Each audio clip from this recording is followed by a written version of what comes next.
Wherever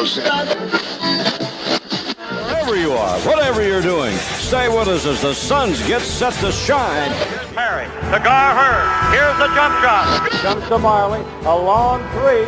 He got it! He got it! Into Booker. Here's the three. Suzanne! Oliver, Sir Charles, and he flies in for a wham, bam, slam. One more time. He got it! Suzanne! Oh, brother!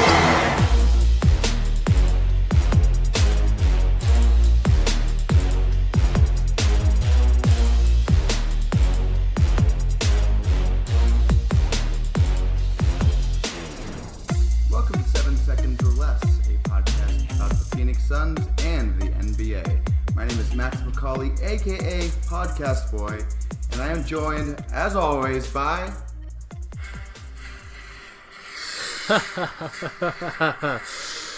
It happened, Max. I got my nickname. Darth Knight. You can't really give yourself a nickname, so I've been waiting for one to organically happen, and I think you coined this first, actually. Cole threw it out again the other day, but I think you get the credit for the first mention of Darth Nash previously, Max. I did initially come up with this, and I don't know if I'm a hack or not, but the guy gave me my name's a hack, so, to the extent I'm not a hack, I guess you got a better namer. I love the setup there, and never a dull week as Suns fans, Max, and they've given us plenty to talk about again this episode. Yeah, we were planning on having a playoff-focused and draft-focused episode. We're still going to do one of those things. We're going to continue our weekly draft segment with Brandon from AZ Sports Zone. Going to talk about Darius Garland, Grant Williams, and Romeo Langford. But before we get into that, David, the Suns hired a new head coach.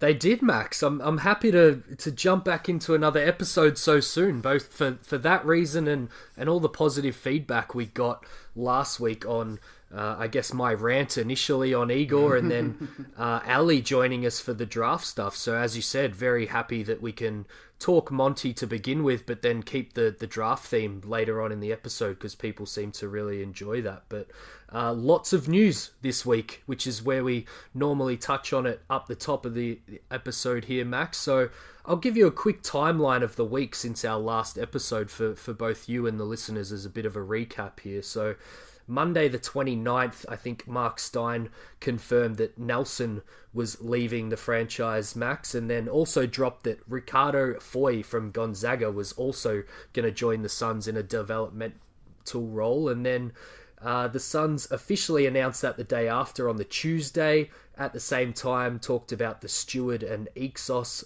partnerships. I'm not sure if I've pronounced that correctly. I think they're an Arizona business, but not something I'm familiar with, Max. And then we got onto the coaching stuff. So Monty had already interviewed once, I believe, when we recorded last week. He got his second interview done, and then all the usual newsbreakers started fighting it out for reporting the news first. So we got nothing after those Portland interviews, as we mentioned last time. No surprise there. I think they were a bit of a formality, Max. And then the Suns lined up that second interview.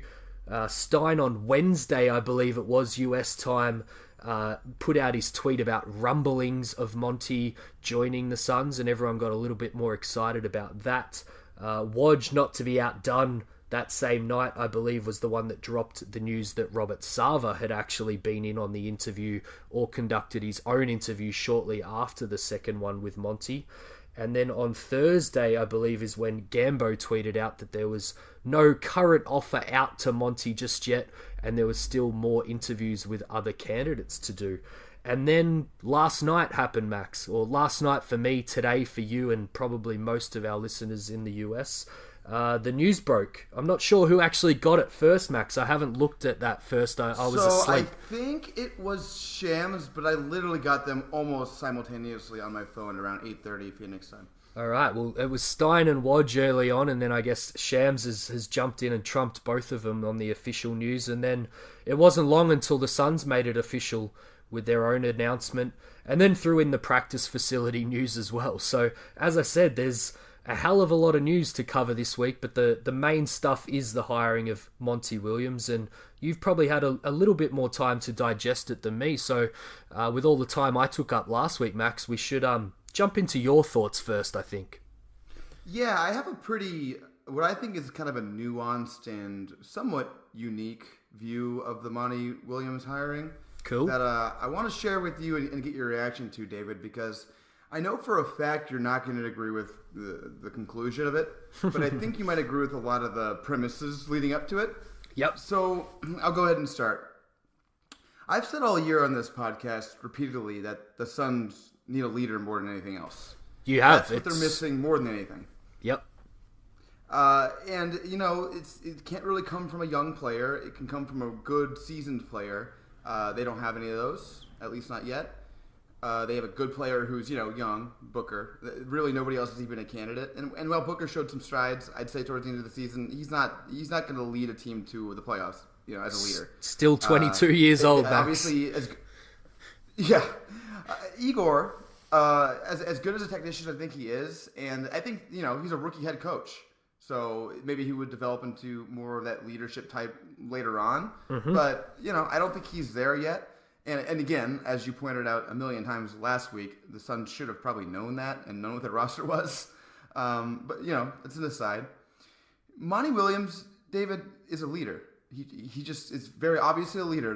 The way the players reacted to him, even to this signing, Bradley Beal was all pumped up about it. Durant praised it. Jared Dudley praised it. Kevin Durant's called Monty Williams one of the top 5 people he's ever known in his life, which is strong. This is just somebody who, even if he's not the best X's and O's guy, and listen, he wasn't before. It's been a little while since he was a head coach. He spent time as assistant coach. People get better. As we think Igor is going to get better, it would be unfair for us to say Monty Williams maybe hasn't gotten better. Yep. But really, to me, it's more important, and I think you made the best comparison with Mark Jackson last week, for the Suns to hire, their bridge coach, their guy who's going to set a culture here and teach the players how to just be accountable for themselves. You know what I mean? They're just such obvious, horrible culture here for the past forever. And it kind of feels like, and I'm not saying it's definitely going to happen by any means, but this feels like a step towards, establishing that culture. And again, I don't want to have any of this sound like a negative take on Igor. I think Igor has a lot of potential as a head coach. I think he did a lot of good things here. I think his firing was unfair in a lot of ways. Although another thing is, I think that the fact that the Suns moved so quickly on Monty Williams to an extent justifies the timing. I think they knew this was probably going to be the case. They felt pretty sure that Monty was going to be, their guy. They also gave him a full 5-year deal. It sounds like Sarver was really behind this. It's really the first time I think that the organization as a whole has really ever been behind anything. It kind of feels like. David, let me ask you that part before I go into my final part that you're not going to like. Does it kind of feel like the organization almost for the first time is like 100% on board, all behind one thing?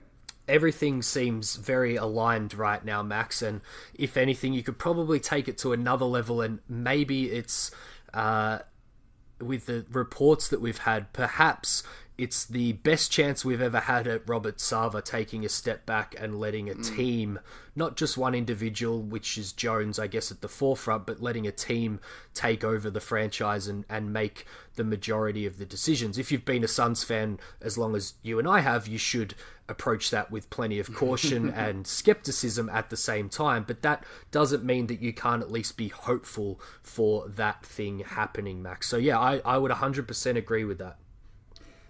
Yeah, so he's saying all the right things. We'll see where it goes, but it's at least nice to hear him paying lip service to it. But here's the take, David, and you're not going to agree with this, and I'm going to try to couch it in the best language I can. I feel like the Suns franchise as a whole is in a healthier place right now than it was the day before it fired Igor. And it really has nothing to do with Igor as a person or as a coach. It has everything to do with just the way this franchise has bungled everything. The way that they didn't have the right leadership in place, and they hired a guy who was a rookie head coach who wasn't ready for the situation. It wasn't fair to him, as you pointed out a million times last week.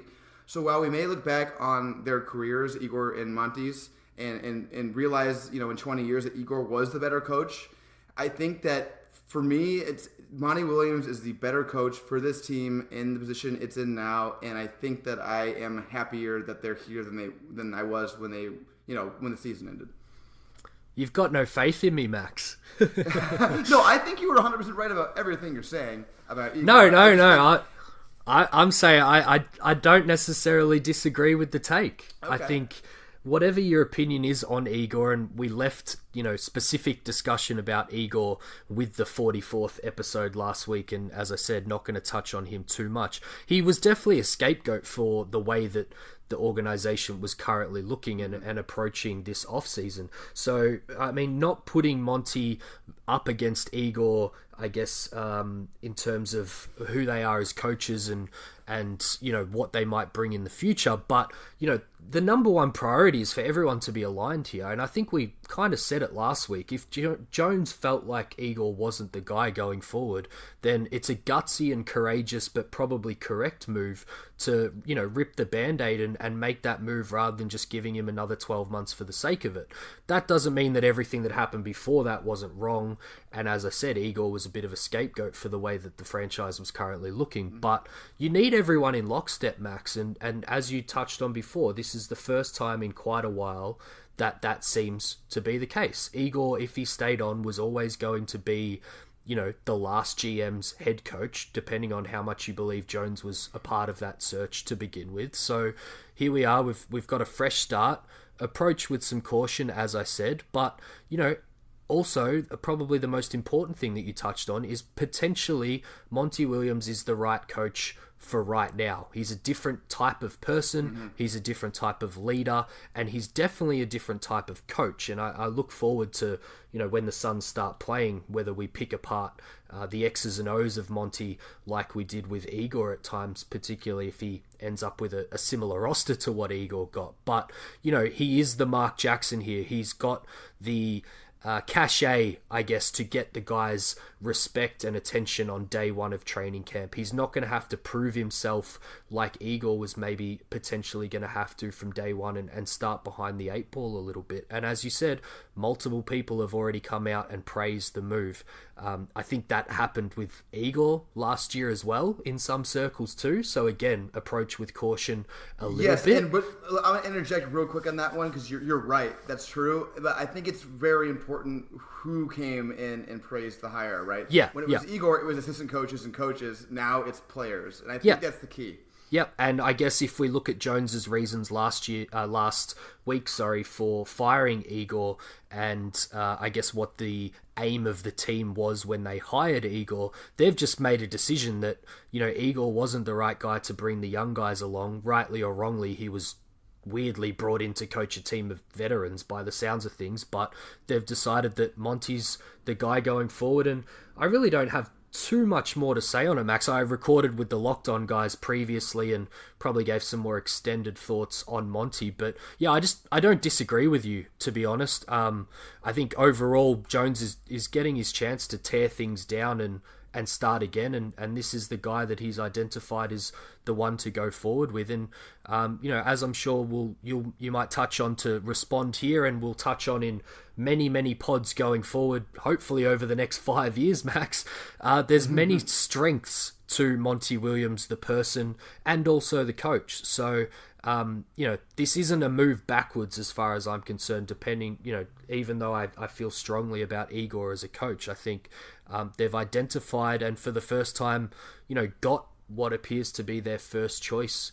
And I think, probably to end, Max, I think we can, put to bed the idea that they just fired Igor with no plan going forward. I think all the arrows, whether it was a definitive yes or not from Monty, I think there was a fair indication that he was going to be prepared to come to the Suns even before Igor was fired for them to have the courage to make that move.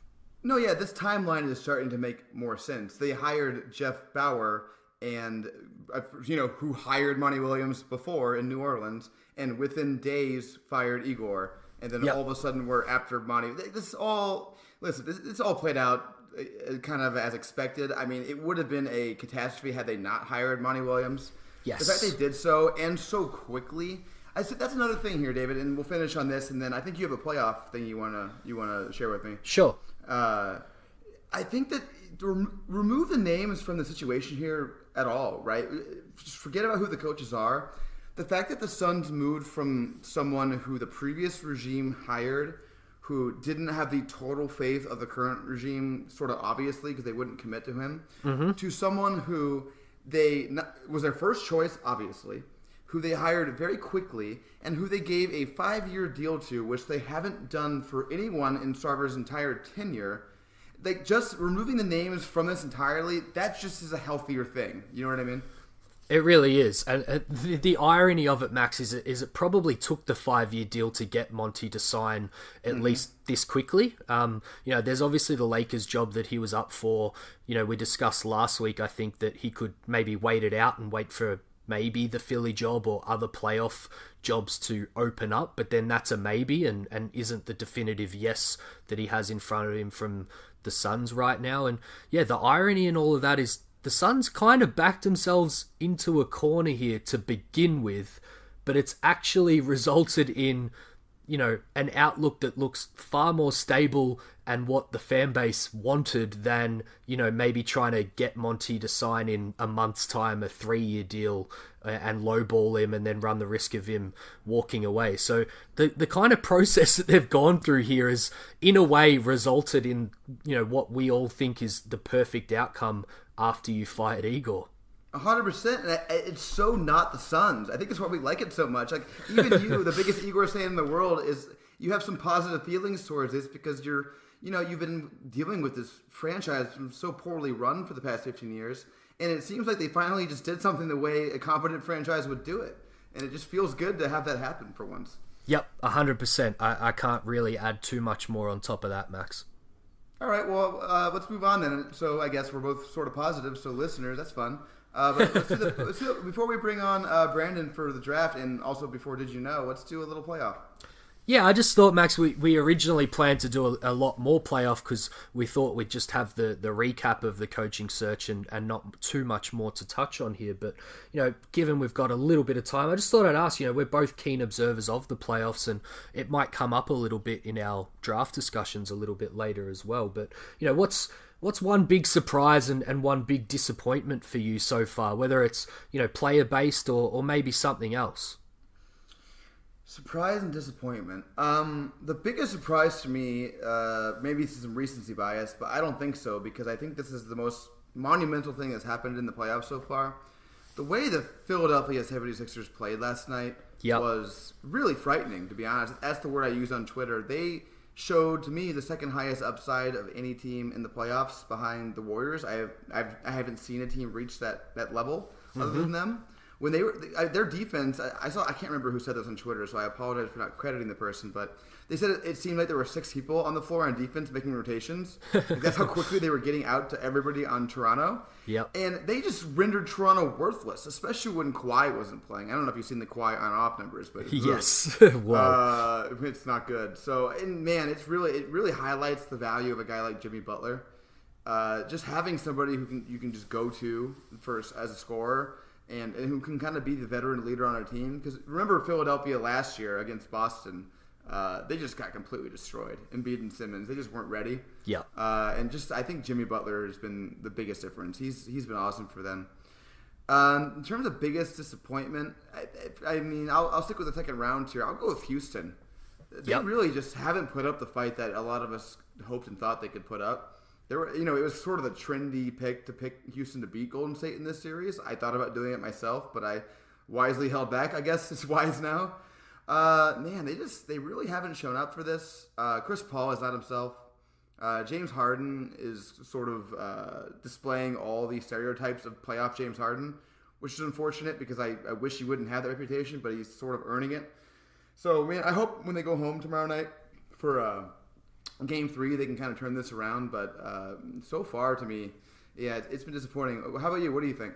Yeah, I really agree with you. I probably wouldn't throw anything new into the discussion other than doubling up on your points, really. The biggest surprise is definitely Philadelphia for me, and that kind of adds some extra spice to at least the east side of the playoff bracket going forward, and who might come out of that for the finals. And I can't think, I'm sure there's been someone in recent history, but I can't think of a team that's kind of been learning each other on the fly this late in the season after some pretty monumental trades and trading some guys out too, so losing quite a bit of continuity, and then Butler deciding he wants to be a completely different player in the playoffs than what he was in most of the regular season for the Sixers as well. So what I kind of saw as a negative in the first round of them kind of taking it in turns, so to speak, for who was going to step up and win a particular game, it may actually end up being a strength if they can tie it all together and be dangerous from multiple spots. Like if you've got a guy like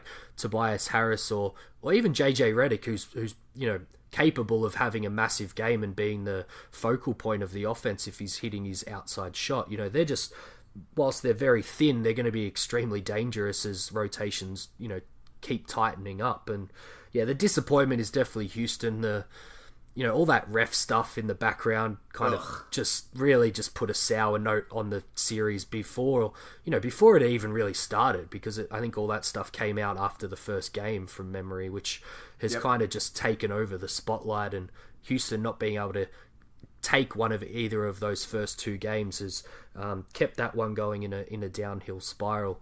As you said, if they can win the next one, maybe it gets a little spicier again. But that's definitely the biggest disappointment for me so far as well. I thought it was poetic that after Houston, the complaints came out after game one. We had game two, which is one of the better officiated games I can remember. Just got their asses kicked in it. That was pretty poetic. And then on the Philly thing, this just kind of occurred to me, and I don't know if, I'm sure someone else has made this point, but because you're right, you're talking about the coalescing of the team, and the key here is before the playoffs started, this team was really just a kind of an all-star team. No one really knew their roles, and they just they traded off and whatever. They've really, at least if last night's any indication, maybe we're just overreacting to one game. It's always possible. But it really feels like they've coalesced into a team with roles. They have their leader in Jimmy Butler, and that's the guy I guarantee you when the game's close, they're going to look to him. Yep. Embiid has sort of become their superpower man. It's almost like a Nash Amari between a Butler and Embiid. Not so much in how they play, but just sort of their roles. Yep. And then you have Simmons sort of and Harris sort of in these supporting roles. Now that they've kind of figured out their best team, and I think that's kind of the arrangement of it, it really, really helps them compete. And man, if they keep playing that defense the way they played last night, they're a real contender to not only get to the finals, but if Golden State does their thing where they are lackadaisical and maybe have some injury problems, actually give them a real run. Yeah, I agree. I can't remember who I saw say it, but Simmons in particular playing a kind of Draymond type role in really focusing more on his defense and then being more of a secondary playmaker for the team rather than everything running through him. I think that unlocks a hell of a lot of what you're talking about, allowing Butler to take over more and Embiid be the focus of the offense as well. So a little Aussie shout out for Simmons there, I think kind of changing the course of the team a little bit through sacrificing a little bit, if anything. Yeah, definitely. And there's been a lot of criticism of Ben Simmons for not being able or willing to take over at the end of games. Yep. But it says a lot for a young player if he's willing to defer because he knows it's for the better of the team. So if that's what's going on towards this end, and that's where they all fall into their roles, and Ben Simmons is your third best player, you have a rosy outlook. Especially with a contract situation and decision coming up for him as well, Max. That doesn't happen all too often. No, it really doesn't. And I'm still watching that one closely because I'm not sure he wants to be there long term, but we'll see. Last thing I want to say is I really hope now that we're going to get the Philly-Milwaukee Eastern Conference Finals because, oh my God, Giannis versus Embiid, just please. I need that so badly. Yep, give it to us, please.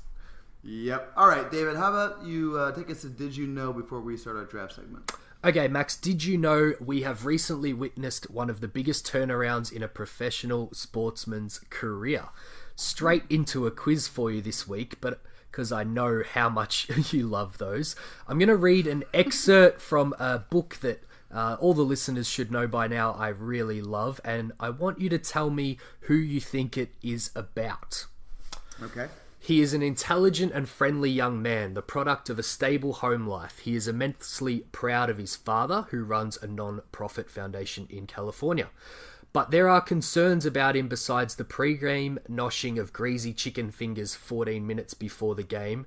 He doesn't work out in the weight room, believes that shooters can get too muscular, but his lack of strength is a problem. The Suns want him to do two things, catch and pass or catch and shoot, but too often he catches and dribbles, a skill at which he is not adept. Every time D'Antoni, there's a little clue for you, tells him he's doing well, his play slacks off. And while he's quiet and generally a polite young man, he also has the knack of speaking up when he should remain silent. After a few losses during the season, he interrupted D'Antoni's post-game speech to offer up a few words of motivation.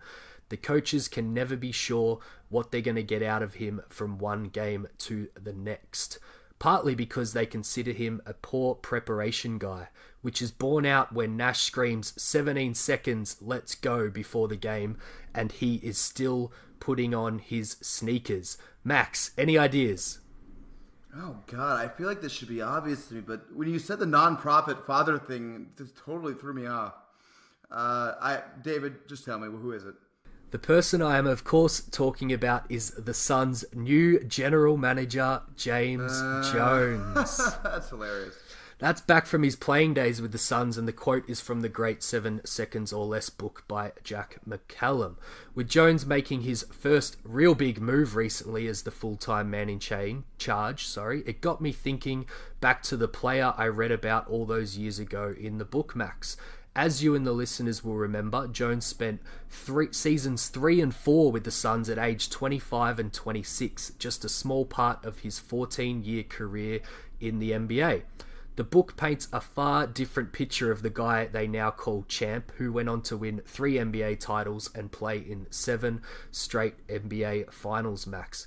I say play, but Jones was very much a bit part player through that period, but one that was kept around because of his leadership and his value as a teammate. A few quick Jones fun facts to end Did You Know this week now, Max. Jones shot the same percentage from the field and 3 when his career was all said and done. That was 1.1 3-pointers made from 2.7 attempts and 1.7 from the field from 4.2 overall, both at 40.1%.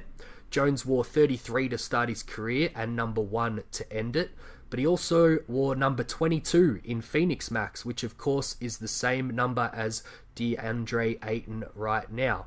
In 2011, Jones took out the 3-point comp at All-Star Weekend, just like our guy Devin Booker managed to do early in his career. And with that, he also shares another current record with Devin Booker too, Max. Shout out to our buddy Chris Hansen, who was the first to alert me of this fact about Devin Booker, which is that he can't hit more than 6 threes in a game. Well, Jones couldn't either. In 5 separate NBA seasons, Max Jones hit 6 made threes, but never got to the elusive number 7.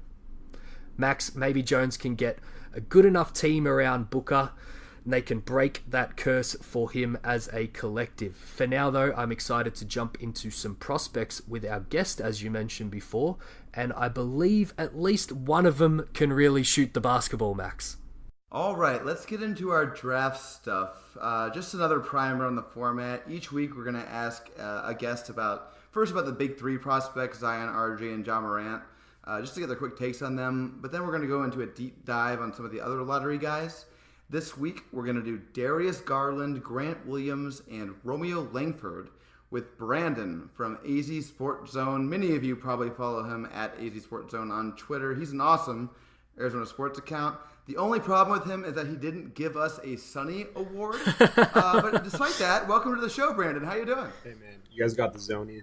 I think it's more prestigious, personally. But what's up, guys? I'm excited to be here and big fan of your guys' podcast. And you guys had a great episode last week with Ali. So I'm just excited to add on to that. And I'll only be referring to you as Zona from now on, just to keep the nicknames all good between the 3 of us. So I'll throw a few more nicknames in for these prospects as well. But Zona, I am very excited to have you on. We've been trying to line this one up for a while, Max. And as I said at the top, very excited to jump into another one of these pods, which everyone seems to enjoy. Yes, but before we get into the actual draft part, I like to ask all guests we have on about draft stuff about their overall draft philosophies. Obviously, we're all looking for talent, athleticism, being good at basketball, things like that. But Brandon, what do you see as the things about your evaluation strategy that differentiate you from other evaluators? Yeah, so value is king. Every draft is different, and for me, like in this particular draft, when scouting players, I like to look at each player from like a team perspective more so than individualistic, unless we're talking about like a generational type talent. So like the reason for this is it's a more realistic outlook when ranking players' value on each team. Like I'm big on fit, not from like a positional need or anything like that, but just like a culture standpoint. Yep. And what type of role that player will assume on a particular team. Because in order to get the most value like out of your pick, you need to optimize that player and put them in a position to succeed. So if you look at like some traditional teams like the Spurs, they're excellent at that. And, more recently the Celtics, the Nets and Pacers have done a nice job at this strategy as well. And the Suns, right? Oh, yeah, definitely. and pretty key with probably all three of these prospects that we're going to discuss in a minute as well. I think that's a very valuable thing to throw in. I'm glad you mentioned the Spurs there because I was having a conversation with someone last night about Kawhi Leonard and how things may have differed if he didn't end up in San Antonio. So yeah, I think fit from a positional standpoint, I'm with you. I don't think it matters as much, particularly when you're ranking big boards and such. But I 100% agree with Zona here, Max, on taking in the fit of a team in particular with when we look at some of these guys. Yeah, me too, especially when you're talking about the later on guys like we're going to get to. But we're going to start with some guys who maybe fit isn't as big of a question, especially the first guy we're going to talk about, Brandon, on Zion Williamson. The question we want to ask, because everyone with a brain, as I said last week, knows he's a great prospect, the best prospect in this class. But what do you think his biggest weakness is? What does he need to work on the most to reach kind of what everyone wants him to reach in the NBA? So he's actually 7th on my big board. But for real, he's such a complete prospect that it sounds a little nitpicky to focus on some of the things I'll mention. But, I think sometimes in the half court, if he doesn't have like a head of steam or like momentum going towards the rim, he can struggle a little bit in tight spaces. He gets bailed out by his freakish athleticism and strength, and I think that'll continue to bail him out. But it'll be interesting to monitor that against NBA size and length. And then his 3-point shooting, his release is a little predictable sometimes. Like you can see it coming, and like I think in order for him to become a star, or a superstar, I should say, he's going to need to be able to keep the defense honest, which I think he'll be able to. But either way, even if he's not an efficient 3-point shooter, he'll still be a star. But like that's just kind of the one thing that'll separate him from being an all-time great. I like that differentiation you made between stars and superstars because I think it's important.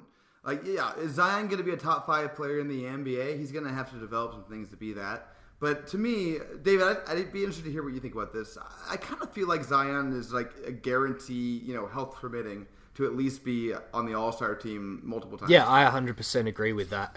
But I also think it's worth noting, I think Zona mentioned it first and then you've jumped on the back of it there, Max. There's a significant difference between, star in the form of, I guess, a all-star that makes a few all-star teams and a superstar that, I guess ends up in the Hall of Fame and leads teams to championships. And I guess that's where the line is for Zion right now, is some of these nitpicky things, as Zona said up the top, are really what we're talking about in terms of him becoming a superstar in the league. And I love the bailout reference that you mentioned, actually, because we haven't really touched on that just yet with this little segment with Zion just yet. And a lot of people do mention the fact that he makes some defensive mistakes, some defensive lapses, but he's able to, I guess, make up for them with his freak athleticism and bail himself out, so to speak. And it'll be interesting in the pros where everyone's a little bit bigger, a little bit stronger, a little bit quicker, Max, whether he has that same ability to bail himself out all the time or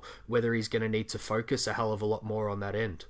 Yep, that will be interesting to track. Although because he's literally an X-Man, I expect him to be just fine. Brandon, let's move on to RJ Barrett. The question we're asking is, how do you see him as a fit with the Suns' core. You mentioned fit a lot as something you look at. What do you think about RJ's fit? So I do like RJ as a prospect in general. I think there's a lot to work with there, and he's gotten a lot of kind of hate from some draft Twitter, and I'm not as low on him as some other sites I've seen and stuff like that. But I'll admit I'm not a huge fan of his fit in Phoenix. I think it could work, but mostly just because it creates some headaches elsewhere in the roster, and with us about to pay a bunch of money to Oubre and committed to Mikal going forward, it kind of I don't want to say it locks you into point book being a thing, but it kind of starts to trend you in that direction. Yeah. Just from a logistical standpoint. So I want to jump in and ask you this then. So let's go ahead and bring Morant into this. I take it from the way you phrase that you probably like Morant more for the Suns than you like RJ for the Suns. If I'm assuming something that's not true, let me know. But I'd be interested to hear your take on that and maybe the reasons why.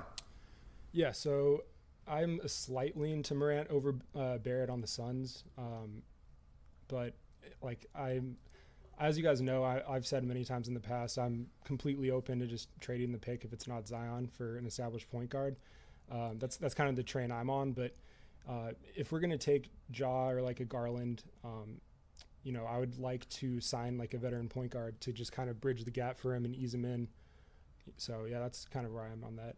Yeah, I definitely agree with that. And the fact that Bradley Beal praised our hire of Monty Williams today got me a little excited. Obviously, Bradley Beal's not a point guard, but I think that when you have a player of that caliber, let's ask you that question then. And David, you too. You trade the number 2 pick for Bradley Beal, yes or no? I would. I think the Monty hire means that both Kevin Durant and Bradley Beal are coming to the Suns. Isn't that right, Max? That's what I heard. It's either that or Zion and Durant, one of the two. That's what I've been hearing. So all three, why not? Yeah. All three.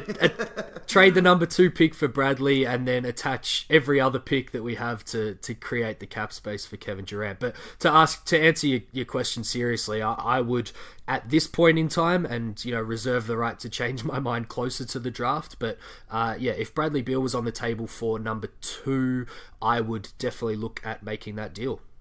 As I said last week, I think Brandon Clark's second best prospect, and yes, I'm taking Bradley Beal on this team over Brandon Clark. Let's move on to Darius Garland, the first of our guys we're going to highlight today. He's a 19-year-old freshman from Vanderbilt.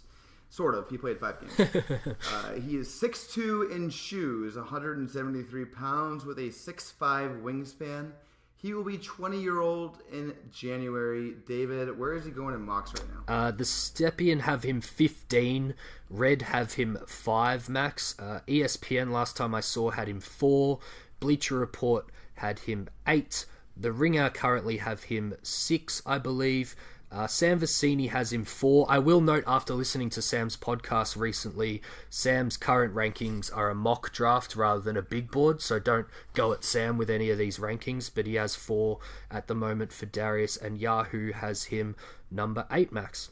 Brandon, this is your show. What do you think? You give us your take. So I'm pretty high on Garland overall.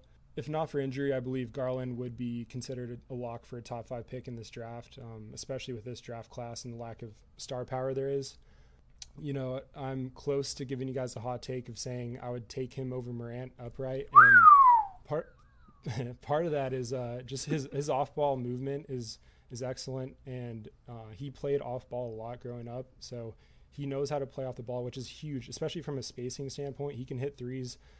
He's a good catch and shoot shooter, and that's the type of player you need next to Devin Booker, because if you're not giving him room to operate, then you're just going to have more spacing issues. And I'm not sure, I do believe in Morant's shot eventually, but it's not at the level of Garland's. I'm going to let David go first because I mostly agree with you, so I want to hear David's rebuttal, and then I'll not so much of a rebuttal. I love the point about the off-ball shooting, especially compared to Morant, because, as you noted earlier on his career, he wasn't really a natural point guard and played a lot off-ball, and means that his kind of catch-and-shoot stuff from deep is kind of just as valuable as his off-the-dribble stuff. And I think, for me, it's Brandon Zona touched on this, Max, is it's just a real shame that he did get injured because, similar to what I noted with Zion before the season started, you just kind of have to trust your instincts now with this guy, and I don't trust my instincts so much without being able to kind of see a little bit more at length from him, and it would have just been great to see him kind of play more than those 4.5 games in college to project some of these things out. But the more I watch of Garland, the better I am becoming at trusting what he might be able to be in the NBA, and therefore kind of the higher I'm getting on him, Max. And I really want to love him because he's the kind of point guard that I would normally draw myself to. I'm just a little worried about the frame overall for both sides of the ball, really. The finishing around the rim, there's not a lot of film and tape out there of him doing that well at any level, really, and the defense as well. He's going to be a one-position defender in the NBA. The wingspan certainly helps there for him to at least have the tools to be good at that one position that he's going to be able to guard. But I've got my own hot take here. As you watch tape of him, particularly the shot, the catch stuff, as Zona mentioned, and the off-the-dribble stuff, I've found my nickname for him, Max. Oh, let's hear it. All right. He played high school and college, as we know, at Vanderbilt, which is in Tennessee. My nickname for Darius Garland right now, guys, is Steve Nashville. Okay. Oh, man. That's fantastic. I can't wait for your big board of nicknames. It's complete. I want to hear how you explain that nickname, given the fact that Darius Garland doesn't like to pass. Here's the thing, Max. I think I reached out to you privately, and I was a little bit worried about the low release of his shot. But as you kind of get into it, it's never really been a problem for him at kind of high school level or even that small amount of AAU and college stuff and the McDonald's All-American game and pretty much anything I could find of Darius I watched. And I watched that jump shot. He shoots it in front of his face, kind of directly behind his eyes, like a certain Canadian I remember watching. Yep. And he is very straight up and down on his jump shot. Very stiff, very aligned.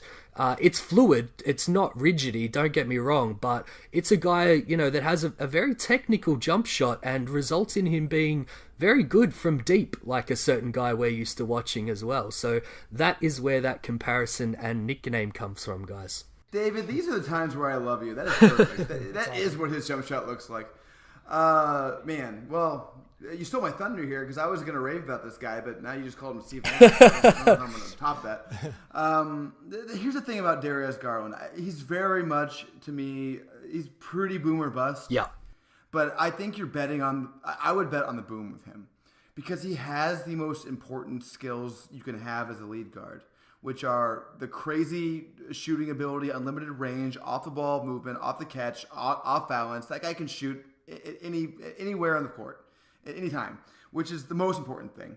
And the second thing, which is the thing that made Trae Young so dangerous, and I think there are some Trae Young comparisons with him, aside from the passing, which Trae Young was amazing at, and Darius Garland, kind of, I guess he considers to be beneath him, kind of seems like.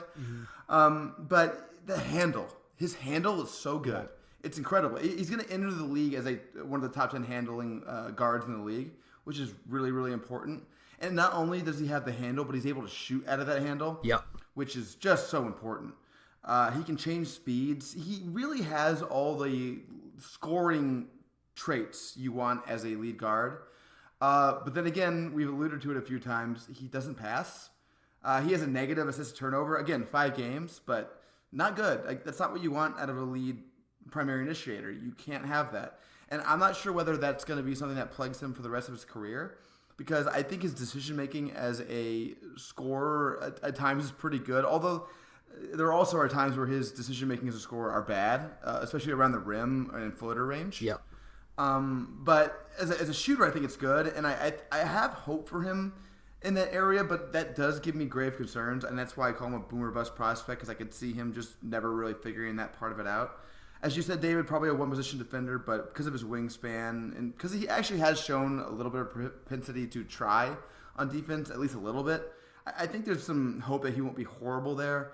Ultimately, for me, man, in this draft where I think there are so few star candidates, if I'm looking for a star, he's probably top 3 for me. But if just generally, if I'm just drafting based on expected value, I think he'll be like 4 or 5. But I do really, really like him just because I think he has the things that you need to be literally like the most valuable initiator you can be. Yeah, let me throw this question at Zona, Max, because touching on a lot of the stuff that you just spoke about, he's known to be. I know you've delved into these guys a great deal, Zona. So I want to ask this question more, with Garland in particular, because we don't have a lot of on-court stuff to look at. He's kind of known as a high character guy, a good locker room guy, fun to be around, pretty coachable from everything that you read about him. So, obviously the injuries are concerned, something I'm quite concerned about. You never love drafting a guy that's coming off a knee injury, particularly as a guard. The finishing's obviously a bit of a concern. And then, as Max touched on, he's not quite a natural floor general just yet, but, could hopefully mature into one. So how much does the character weigh into, I know you're high on him, so how much does that weigh into, I guess, believing that some of these concerns that we currently have with him are going to be addressed, and therefore you would take the risk of taking him, say, top 3 or top 5, as Max said? Yeah, I think it plays a huge factor in it, because especially during the pre-draft process and all that, when he's doing interviews and just at the combine around all the executives, how you conduct yourself there goes a long way. Yeah. You can win teams over if you really conduct yourself well. Mm-hmm. And he has that type of personality, and he has the skills as well. Like Max said it really well, just about how he can pretty much get wherever he wants on the floor. He just dances with the ball. Kind of like he definitely has the best handles in the draft, like by far. Reminds me a little bit of like Kyrie on that end, sort of. Obviously doesn't have anywhere near that finishing ability, like not even close. Like Kyrie's probably one of the best finishers in the game right now. And so he definitely needs to improve in that area for him to become a 3-level scorer. But yeah, there's just a lot to like there from just an upside perspective. All right, let's move on to Grant Williams. He's a 20-year-old junior from the Tennessee Volunteers. He's listed at 6'7". Looks a little more like 6'5" to me. 241-pound forward, a wingspan about 6'11", what I've seen, and that seems about right. He'll be 21 in November. David, where's he going in mock drafts? Grant Williams is polarizing, Max. The Stepien have him at 13. Red, who Ali, our last week's guest, works for and writes for, have him currently as their number 2 prospect in the draft, Max. And then it gets pretty crazy from there. ESPN have him at 23. Bleacher Report have him at 25. The Ringer have him at 12. Sam Vecini has him at 27, again as a mock rather than a big board. And Yahoo have him in the 2nd round. And I just wanted to, I guess, wrap that up by saying there seems to be a legit feeling that he may go back to college because of those rankings. So he's going to be one to really watch to see if he can rise his stocks in the general terms, Max. All right, well, hopefully we're not wasting our time here, but Brandon, go ahead. What do you think? Yeah, so fun fact about Grant Williams, by the way. So he came into college at 260 pounds, shredded, 40, or not 40, like I think 25 pounds off his frame. So I really like that. I love his work ethic. Pretty high on him. Like he's the smartest player in this draft. Like super high IQ. He doesn't do dumb shit. Like the Suns need more players that just don't do dumb shit. Like, you sound like Max. Oh my god. Yeah, he's just very high IQ. I'm pretty high on him in comparison to the consensus. Like I definitely think he should declare, and like he's going to be a lock for a lottery pick on my board. I'm still trying to figure out where, but I think once you get past that, like the top 10 in this draft, you can kind of you can go a lot of directions, but I'm super high on him. I just love hard workers and people that improve every year. He's improved from his freshman to junior year in points per game, efficiency from both the field and free throw line, assists per game, playmaking, just everything you want to see in a player. Like that translates at the next level. So let me ask you this real quick before we go to David, because David is one of those haters who wants to kick him out of the lottery. But what do you think about his upside? Because the upside is really the question here, and that's I mean, it's really a legitimate question everyone has about him. Yeah, so Williams' upside is a little bit limited, more than you'd like from someone you're looking at, possibly in the top 20. But what he does have is the potential to become an elite role player, and just, with his insane work ethic and high IQ, I think there's some room there. And if he starts hitting threes, then all of a sudden he just becomes an ultra effective player that you can just kind of use as a versatile, strong forward in the playoffs. And just, you want to draft players in this range that will contribute to winning basketball. And, it's not going to be too often that you're going to find a superstar in his range anyways. So I'm not too worried about the potential with where he's projected to go. I think as long as he just keeps improving, there's a lot to work with there. Yeah, I again pretty much agree with all of that. As you alluded to, Max, I'm a little lower on him, although as you and I have discussed, and Zona just mentioned before, I've got to get to a point of ranking these dudes at some point, because I think I've got about 48 guys in the late lottery right now and no one before them. So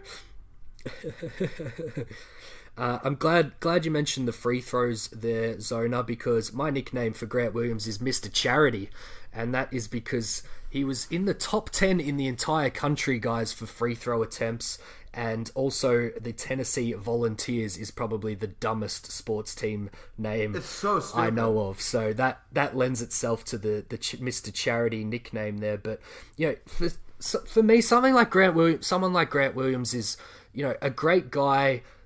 In the sense of, I love that we make these final calls on prospects like this while watching the NBA playoffs, Max, because Grant Williams is the kind of guy that would, come to the fore in a playoff game and a playoff situation. As Zona said, extremely smart, probably the smartest guy in the draft if he stays in. I'm just low on the lack of upside, I suppose, because he's a kind of below the rim athlete. You kind of watch him offensively in college, although he's very effective and very good at, it's kind of hard, at least for me, to see him having a role in the NBA doing that. I'll throw the question to you both. Max, you go first. PJ Tucker's obviously a great comp defensively, but if we're talking about his upside, and overall offense, what's a comp for him in the NBA right now where he'd be an effective offensive player? I actually think, are you talking if he doesn't develop a 3-point shot? Yeah, let's go off the player he is now, the very effective player that he's been in college this season. What's really interesting about him is, even without the 3-point shot, he brings a lot of weird things in offense that are, valuable. He's a really underrated passer. Yep. He's actually, I think in the second half against Kansas, I think it was, he, really dissected them as a passer, which is really interesting. So that kind of harkens to Draymond Green a little bit. Yep. Not as big as Draymond Green, obviously, but he sort of has that kind of thing to his game. But the other thing that's really weird about him, and Sam Vecini and Cole Zwicker did a great job talking about this. He's really weirdly good at getting his own shot in the post, his little turnaround shots and stuff. Mm-hmm. He actually can do that. And if you're asking me who a 6'5" fat guy who does that in the NBA right now is, I'm not sure I can answer that question. Fat's the wrong word. Stocky. Let's go with stocky. I don't know. No one really does that. So that's an interesting question. Yeah, I guess it could go both ways. He could be unique in the NBA, and that's why you bank on him and take him that high, or he could be an outlier in the negative sense. But particularly if he doesn't develop that jump shot. Zona, is there anyone that comes to mind for you as an overall comp for him, for anyone listening that hasn't watched him too much? Max summed it up pretty perfectly. There's really not a perfect comparison for him. Yeah. I like the Draymond from he's like a mixture of a Draymond and a PJ in a way, because he's a more skilled PJ. And I don't know, for instance, he had a 43-point game this year on 15 shots. It was 23 for 23 from the free throw line. So Mr. Charity is a great nickname for him. And yeah. Probably the least talked about, most efficient, boring 43-point game in the history of the NCAA, and that kind of tells you everything you need to know about Williams as a prospect. I'm going to be very interested to see where people have Cam Reddish versus where they have Grant Williams. I think that's going to say a lot about who you are as an evaluator, because if you have Reddish above him, you're much more an athletic tools upside evaluator, And if you have Grant Williams ahead of Reddish, you're much more of like this guy's already good at basketball. Just take the guy who's good at basketball kind of evaluator. This is basically the podcast equivalent of at me next time, Max. Well, yeah, I had that in mind, Dave. It's like me versus you. Like, I'm a Grant Williams guy. You're a Cam Reddish guy. See, I don't think there's a wrong answer there. It's just about if debating that's a good example. Williams versus Reddish. How confident are you as a team that you can help Reddish unlock his full potential? And if you're looking for someone to impact right away and just kind of develop in your own system, then Williams could be the fit. So it's just kind of a preference, or like an organizational preference. And that's why I love Grant Williams over Cam Reddish for the Suns. I probably will have him flipped the other way in my final big board unless something dramatic changes. But yeah, I mean, I've got written down in my notes, I'd love him with the Suns' second pick or some sort of trade to trade up if he keeps sliding down the first round of the draft and stays in the draft. But yeah, hard to see him picked in any kind of range, at least for me, that the Suns are going to be in, even if they drop all the way to 7th in the lottery. But Max, you touched on that Sam and Cole pod, which I listened to the other day as well. They had a really interesting discussion about his weight, and Zona mentioned it before. He's already dropped quite a bit of weight to get to what he currently is, and still looks fat, as you said earlier in the podcast. But you know, do you lean into that when he gets to the NBA? Do you keep that bulk on, keep that PJ Tucker, Draymond Green type role for Grant Williams? Or I think, as Cole and Sam were kind of alluding to, I think some teams might be tempted to shred it even further and see if that's a way to find some of that untapped potential, particularly on offense. I shouldn't have said fat. I should have said stocky to start. He ain't fat. He's just bigger. Yeah. But no, I don't think I would do that at all. I think that's a mistake. Why would you try to turn him into a shooting guard? He's not a shooting guard. If he's 6'5" and skinny, he's a shooting guard. Yep. I think you embrace what he is. He's weird. He's different. I think that's a good thing. I mean, you want him to be in shape, obviously, because as Cole and Sam pointed out a lot, he needs to be able to, play one-on-one defense at a decent level, or else it's going to be hard to play him. Because defensively, I mean, obviously a help defense is not going to be a problem because, as Brandon pointed out, he's an incredible IQ guy. His help defense is really good. But listen, if you're going to turn him into something he's not, I think you're doing it wrong. I think you take him, I think you play him for what he is, and you roll with it. He's a good player already, but why screw with that? Anything else on Grant Williams, or should we move on to somebody who we can all in harmony probably not like that much? I'll put you both on the spot here with Grant. Let's say he stays in the draft. Where does he eventually end up getting picked? And I guess leaning into Zona's philosophy here, what would be a great team for Grant Williams to get picked to, guys? Zona, you jump in first. I would say maybe like Brooklyn. I think they're picking 17th. A team like Brooklyn or San Antonio even. Yep. We know like whoever the Spurs will draft will just turn into a star. So I'm terrified that they're picking 19th. Yeah, that's the safest answer ever. Give it to the Spurs. I'll go with the second safest answer ever, which is give him to Boston. Yeah. That's a good one. He needs to go to a smart team that knows how to use them. That's basically And they've got plenty of picks. No matter what zone he kind of ends up falling into, they'll probably have a chance at him, Max. Yeah, they're probably the betting favorite to get him because they just have a 7,000 pick. All right, let's move on to Romeo Langford, a 19-year-old freshman from the disappointing Indiana Hoosiers.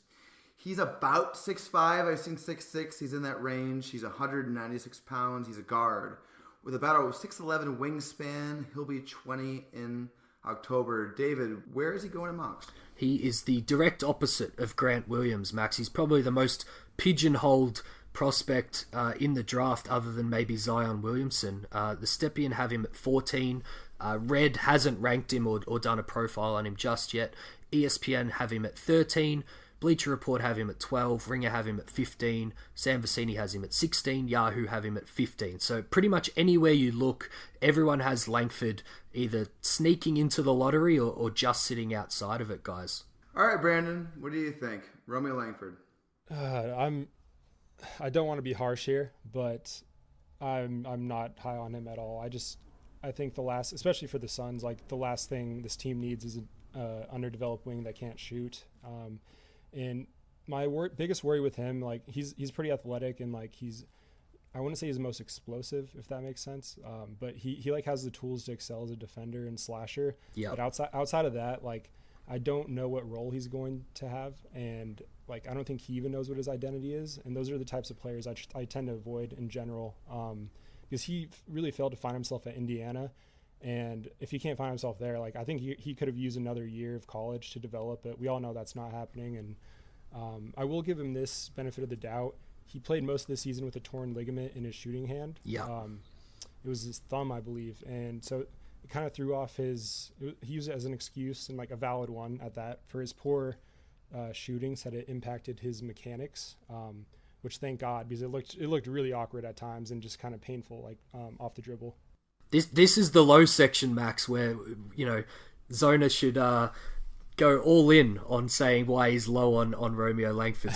So don't be too afraid there, Zona. But I pretty much agree with everything that you say, and particularly with the thumb injury. I think he shot 27% from 3, and you know, I think that's an excuse rather than a reason. I think before college, he even has, I think there's plenty of stats to suggest that he was still a sub 30% shooter from NBA range. So yeah, I think whilst the thumb injury is a thing that happened, Max, I think it's a little bit more of an excuse, and everyone that you kind of read about this guy thinks that it still needs a full mechanics overhaul.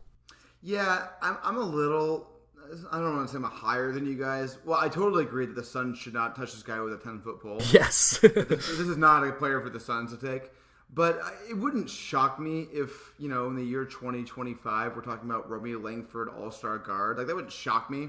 There are some traits there that are all-star-ish. He's athletic.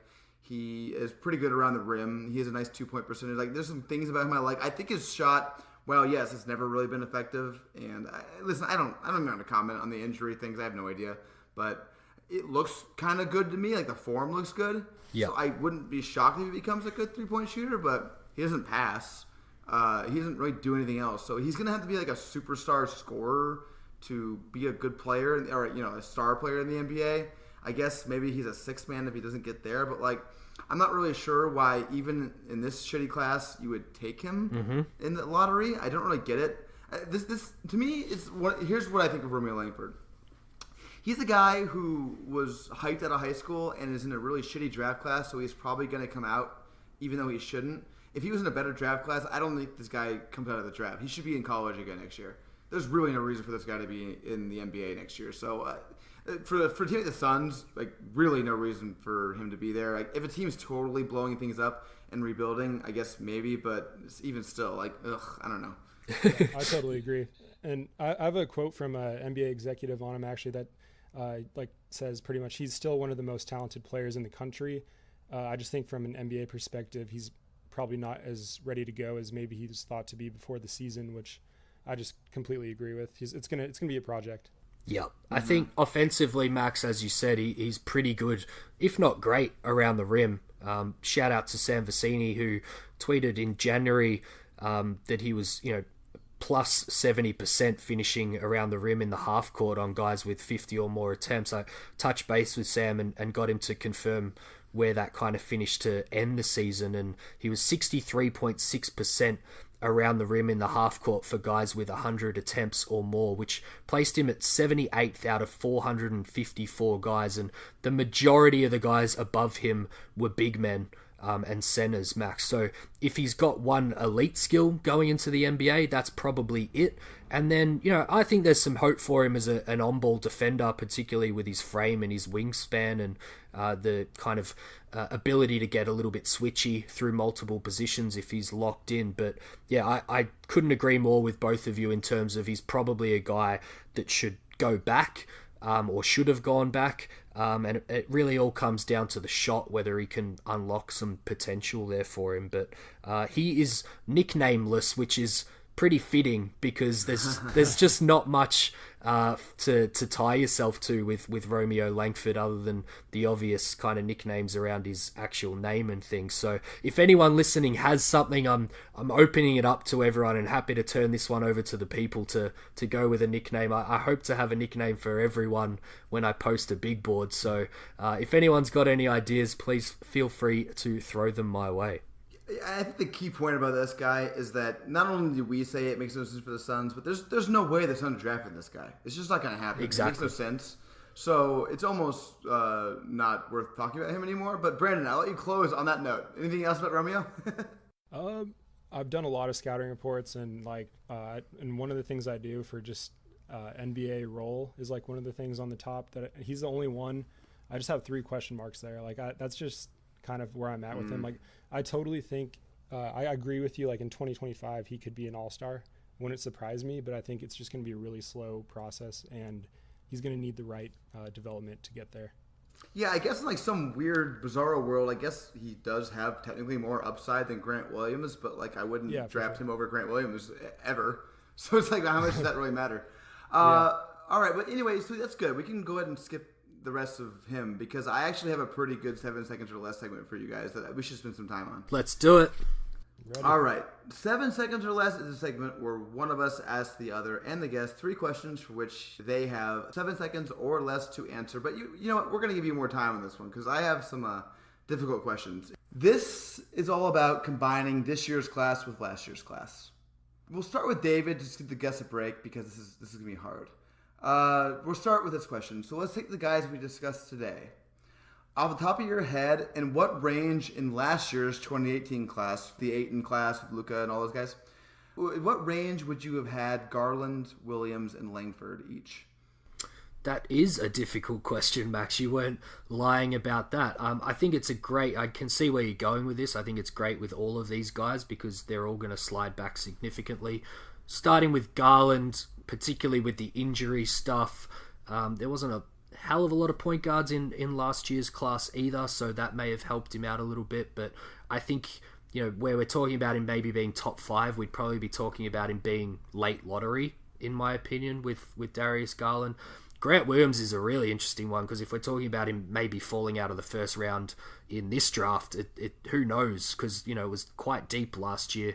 We'd probably talk about him in the DeAnthony Melton mold to talk about a Sun or maybe a Mitchell Robinson, where a lot of smart draft Twitter people thought that this guy should go a hell of a lot higher than what he ended up going, and therefore someone getting a steal in the second round. So that's what I could see with Grant Williams. And I'm just going to piggyback off your point that you ended with Romeo Langford in. I just don't think he's in this draft last year, Max. I think he has a much more people in his ear to go back to Indiana and come back the following year as a hopefully more complete prospect, Max. Brandon? Yeah, you bring up some great points. With Garland, I probably have him, I would say after SGA, kind of in that area, just like the late lottery. Jerome Robinson, I'd probably take him over Jerome Robinson. That's around where I'd be, which he went 13th, I believe. Yes. And then Grant Williams, I would put him with your boy, Landry Shamet. I think he's kind of in that Jacob Evans area too, the late first round, maybe early second, kind of near the older guys like Brunson, Javon Carter, kind of in that area. And then Langford, I agree with David. I don't even think he would, if he was smart, he wouldn't declare, but if he did, he'd probably be a second rounder. Brandon, I assume you mean you put him where Shamet went, not where he should have gone. Yeah, where he went, for sure. He should have been a lot higher. Max, what pick was Shamet? I know you know this off the top of your head, surely. The 26th pick in the 2018 draft. There you go. So same question, but I'm going to ask you about the big 3 we discussed earlier. Zion, RJ, and Morant. Where would they have gone in the 2018 draft for you, David? Okay, I assume we're removing any, bias about knowing what happened. Nothing about what happened. Yes. Yeah, just prospects. Because I think I've seen some interesting discussions around if you did know what Luka's done in his first year, where you would pick Zion, which I think I differ from most people on that one. But in this one, I would probably pick Zion above Luka Doncic just as pure prospects, even though I loved both. It's a real tough one for me because I probably would go back and forth on it, but I'd end with Zion as the number 1 pick. Next we have RJ Barrett, I suppose.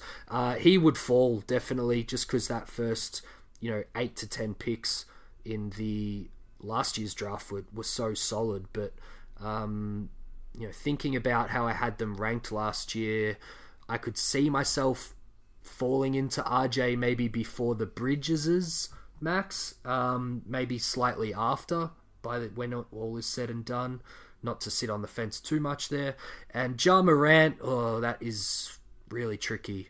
I'm glad Zona brought up SGA before, because everyone listening to this knows that I love SGA. There's absolutely no way that I would pick Ja Morant over SGA in last year's draft, so I guess that probably puts him around the late lotto stage for me, which I know I'll probably get a little bit of hate for, but I'm going to stick with that one. Okay. This is a good question. So for me, Zion, I would put him first as well. Yep. There's just so much to like, just the two-way threat. He's a plus on both ends, and I can't pass up on that type of upside. Yeah. So, and then with RJ at number 7 is where I'd probably start to think about him. And like in that 7 and 9 range, I'd probably take Wendell over him, but I'm not a huge fan of Sexton or Knox. So, and they went 8, 9. So I'd probably have him somewhere like 8 or 9 overall. And then for Morant, this is tough. I'd probably have him right up there with SGA and Mikal.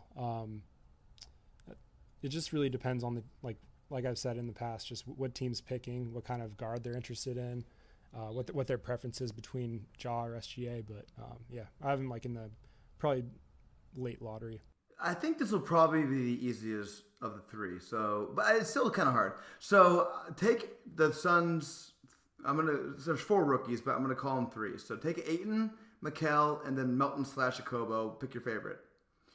And the question I'm going to ask for you is, would you trade each of them for your favorite player at their position in this 2019 draft? So basically, would you trade Ayton for your favorite center? Would you trade Mikal for your favorite wing? Would you trade Melton or Okobo, whichever one you like better, for your favorite guard in this draft? That is tricky. I guess I could probably make it quick. I don't think there's a center I would trade DeAndre Ayton for in this draft. I'm not all that high on the wings, even though there's some great role players in this draft. I think I'd probably keep Mikal over all of them, even though I've got someone like RJ Barrett at number 2. There's just far too many question marks there, particularly for what the Suns need and what I want the Suns to go with. The last one's the interesting one, I guess, as someone who started pretty low on Darius Garland and even is still quite high on Ja Morant, even though I think he's going to take some time. The upside there versus, I would say Melton is my favorite out of him and Okobo. You'd probably have to roll with that one, Max. How about you, Zona? Yeah, I'm the same way. I don't see there are not a ton of great centers in this class, so keeping Ayton is pretty easy. And then as far as Mikal, that's really tough. I like RJ. Part of the reason I don't love his fit in Phoenix is because Mikal is here. So if they replace him with Mikal, like that's intriguing. So I might, just from an upside play, consider taking RJ over Mikal. And then last point guards in this draft. Yeah, I think I would probably go with Garland just from an upside play as well. Yeah, that's interesting. I think I might just trade Melton for Garland. So I think I'm with you on that. But I think that's it for us. Brandon, go ahead. Plug whatever you want, Twitter account, everything else. Just follow me on Twitter at AZ Sports Zone. We'll be sending out the trophies for the Sunnies Awards, so check your mail. But yeah, thanks for having me. I'm a big fan of your pod. I'm not going to check my mail because there's not going to be anything there. Yeah, you got the Zonies, remember? You saved on postage to Australia there, that's for sure. Hey, I actually had you guys in the original tweet. I just ran out of characters, all right? You won the award, right? That's fair. It's Twitter's fault. I agree. As far as we go, please, as always, rate, review, subscribe. It very much helps. David, this is fun. It was very fun. We've got one more episode in this style, which will see us cover most of the lottery prospects right now, Max, and then we'll have the lottery. It's on our doorstep, and we've got some exciting episodes lined up post-lottery, Max, and No new reviews last time I checked, but we did get quite a few new 5 stars in Australia and the US after last week's episode. So just don't forget, guys, reviews are great for us too. We love to read them with the feedback, and as long as they're not too harsh on us, we love to read them out on the pod as well, Max. But yeah, thanks again to Zona, one of my newest favorite follows on Suns Twitter, and glad we could have you on. Yeah, I appreciate it, guys. Thank you. Goodbye, everybody.